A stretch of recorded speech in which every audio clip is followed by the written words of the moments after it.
Welcome to Donmar TV News Channel. Itong video na ipapakita ko sa inyo, ito yung video na nagpapatunay na unti-unti nang bumabalik ang mga dating gawain ng New Bilibid dyan sa Bucor. Nung panahon ni Pinoy, di ba, kung matatandaan natin, merong mga kubol-kubol dyan, no? At ngayon, sa panahon na si Katapang na ang nagdala dyan sa Bucor, unti-unting pinayagan ni Katapang, no? So, sa video na ito, ini-investigate itong si Katapang sa mga inmate na pinayagan niya na maglagay ng mga kubol. Yung mga kubol, guys, yung mga, if gusto ng mga inmate na parang 5-star hotel yung kanilang tulugan, pwede kapag may pera ka. Yung taong bayan parang niloloko niyan. Kasi that will be unfair sa ibang inmate. Yung iba nakatulog dyan, wala pang mga walang mga beds yung iba. Pero yung ibang mga inmates na may pera, pinayagan na mala hotel, may aircon, may bed na may magandang mga higaan. Okay?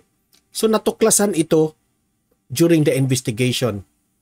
Na panahon ni General Bantag, hindi ito nangyari. Lahat sa panahon ni former President Duterte at itong si General Bantag na ex-Bucor dyan, no? Na alam naman natin kung ano ang nangyari kay General Bantag.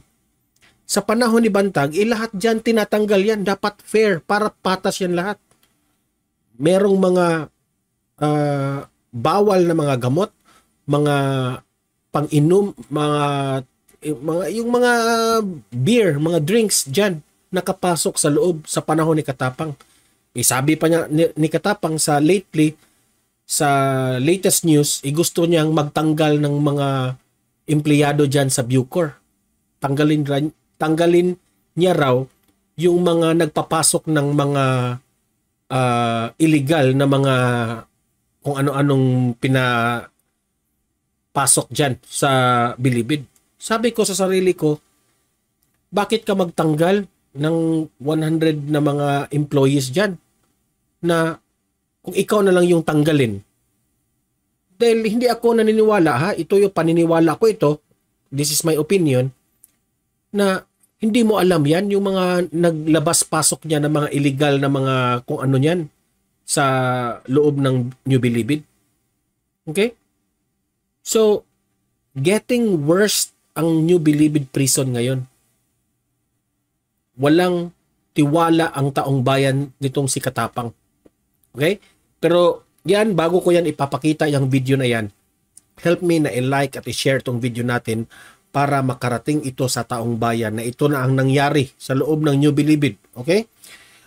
Like and share sa Facebook at sa YouTube sa ang Donmar TV. Okay? Sabay-sabay tayong mag-like and share. 1, 2, 3, go! And also guys, i-subscribe, i-follow itong Donmar TV sa Facebook at sa YouTube para lagi kayong updated sa mga balita na kagaya nito. Okay? Sabay-sabay tayong mag-follow and subscribe sa Donmar TV. 1, 2, 3, go! Thank you. And itong mga audience ko dito sa Dumaguete City, you can visit Overdose Coffee. No? Masarap ang kanilang mga coffee. Merong hot and cold. At saka may cakes rin silang siniserve. Okay? So just try Overdose Coffee. That will be near Philtrust Bank at sa Silliman Avenue. That's Silliman Avenue, Dumaguete City. Okay? So recommended yan ng Donmar TV. So punta tayo dito. I-play natin itong video na ito. Investigation dyan sa loob ng New Bilibid with General Katapang. Tingnan natin kung ano ang kanyang mga sagot at tayo ay magre-react. Okay, let's play the video. You said a while ago that you approved the construction of Cobols with certain restrictions. Tama po ba? Yes, Mr. Chair, Your Honor. Oh, inamin ni Katapang na inapprove niya yung tayo ng mga kubol dyan sa mga merong may pera na mga inmates, yung mga kagaya nila Ampatuan, ayan, na kalkal tuloy, natuklasan. Okay? So this is very unfair. Pero nung panahong ni Bantag, bawal ito. May I know if Mr. PDL Ampatuan has a kubol there? Yes, Your Honor, I know.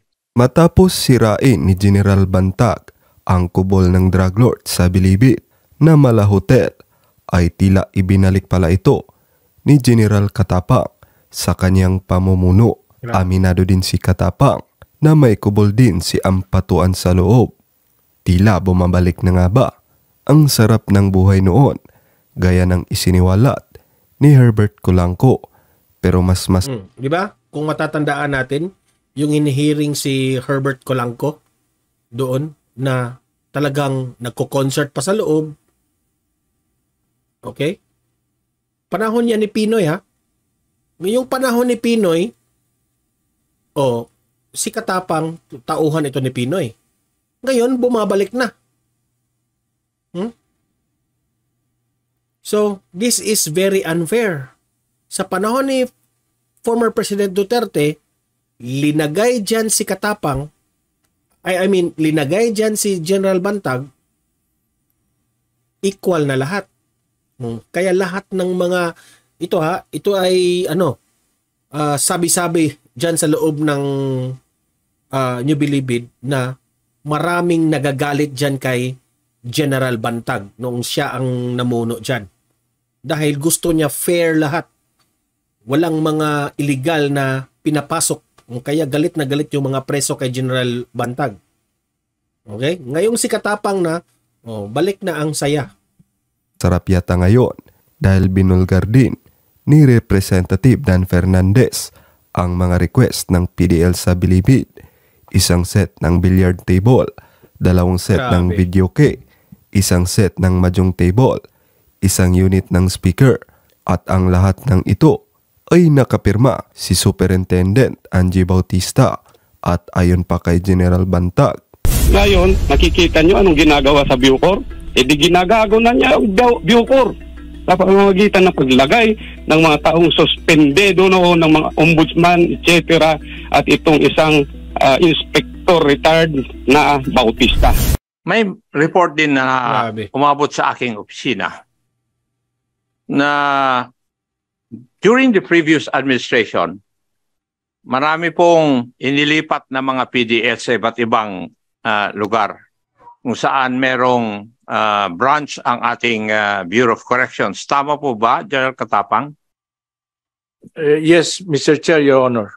Pero ngayon, would it also be true that while you're transferring inmates in the Bilibid prison, you're also transferring inmates coming from the other branches of the Bilibid prison? Grabe.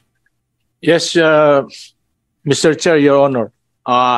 Would you know na yung pag-transfer ng National Bilibid Prison dati ay nagkakaroon ng pera yan? As a matter of fact, according to this report, 1 million kada isa. This is sort of corruption also, if this will be proven. Okay? Investigation pa lang ito, okay? Ang bayad nila para sa special trip nila galing San Ramon, Zamboanga. Mr. Chair, Your Honor, unfortunately, I don't have any knowledge about that. Kindly. So, hindi niya inamin. Okay? Wala raw siyang knowledge dyan. Pero, ewan ko sa kanya. Let's give the benefit of the doubt, no? Kung wala ba talaga? Ha? O hindi ba niya inamin? Depende yan, ha? Kung ano, depende dito. Kung ano ang kayo nang humusga. Okay? Look into this. Yes, Mr. Chair, Your Honor, I will look into that matter. You said a while ago that you approved the construction of Cobols with certain restrictions. Tama po ba? Yes, Mr. Chair, Your Honor. Sinunod po ba yung inyong... Yung pag-approve dyan, ang tanong, meron ba siyang natanggap na pera? Bakit niya yan ipuran? Yan, tanong lang yan ha. Di natin inaakusahan. Tanong lang yan. Kung nakatanggap ba siya ng pera o wala. Restrictions. I know that they followed my instruction, Your Honor. Yes, Your Honor. Who were the officers that you instructed to implement your orders? Of course, the new Bilibid prison superintendent and down the line, Your Honor. Sino po sila? At that time, it was Angie Bautista, Mr. Chair, Your Honor. Kaya nga, no? Tama yung sinabi ng isang kongresista na yung mga tauhan ngayon sa Bucor, kasama na itong si General Katapang, nagpasahan sila ng nagtutulakan. Lahat raw sila malinis. Pero nag-exist yung mga anomaly, nag-exist yung mga natuklasan, yung mga bawal doon sa loob. Now, sino ang paniniwalaan ngayon? Ha? Lahat doon na in-investigate na mga tauhan sa Bucor, ayaw naman umamin. Lahat, nagmamalinis lahat. Okay? Nagpasahan ng tanungin si ganyan. At the end of the day, hindi nila inamin. Pero, klarong-klaro, nakita yung mga illegal doon sa loob. Okay? Kaya nga ini-investigate ito Okay? Si Presidente Bongbong Marcos, inappoint ka, no? Pinahiya mo ang Pangulo natin, it only shows na ang iyong leadership ay palpak. Kasi kung hindi ka palpak, dapat walang mga ganyang anomaly.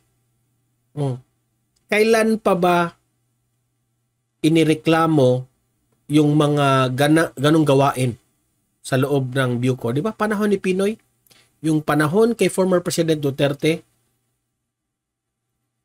yes, still, ine-investigate, pero hindi tungkol sa kapalpakan, kundi yung mga gawaing nilinis ni former President Duterte kung ano yung mga anomaly. Ngayon, bumabalik na.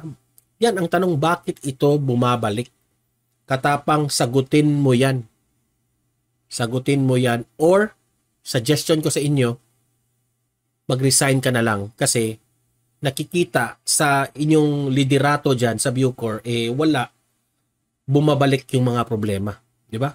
I hope, Presidente Bongbong Marcos, ikaw yung may power na pwede nyong tanggalin itong si Katapang. Tanggalin nyo lang po. No? Kasi, napahiya na tayo dito. Even you, Mr. President, napahiya kayo dito. Madadamay ka, mapahiya ka sa ginawa ni General Katapang. Yung ating Presidente Bongbong Marcos, has done its best, no, para malinis lahat ang ating galawan sa gobyerno, pero merong mga taong, mga leaders na ganito na hindi karapat-dapat. Hindi ko sinabing corrupt si Katapang, hindi ko sinabi na may mga anomaly siyang ginawa, ha? Ang sa akin lang, palpak, bakit nakalusot yung mga illegal na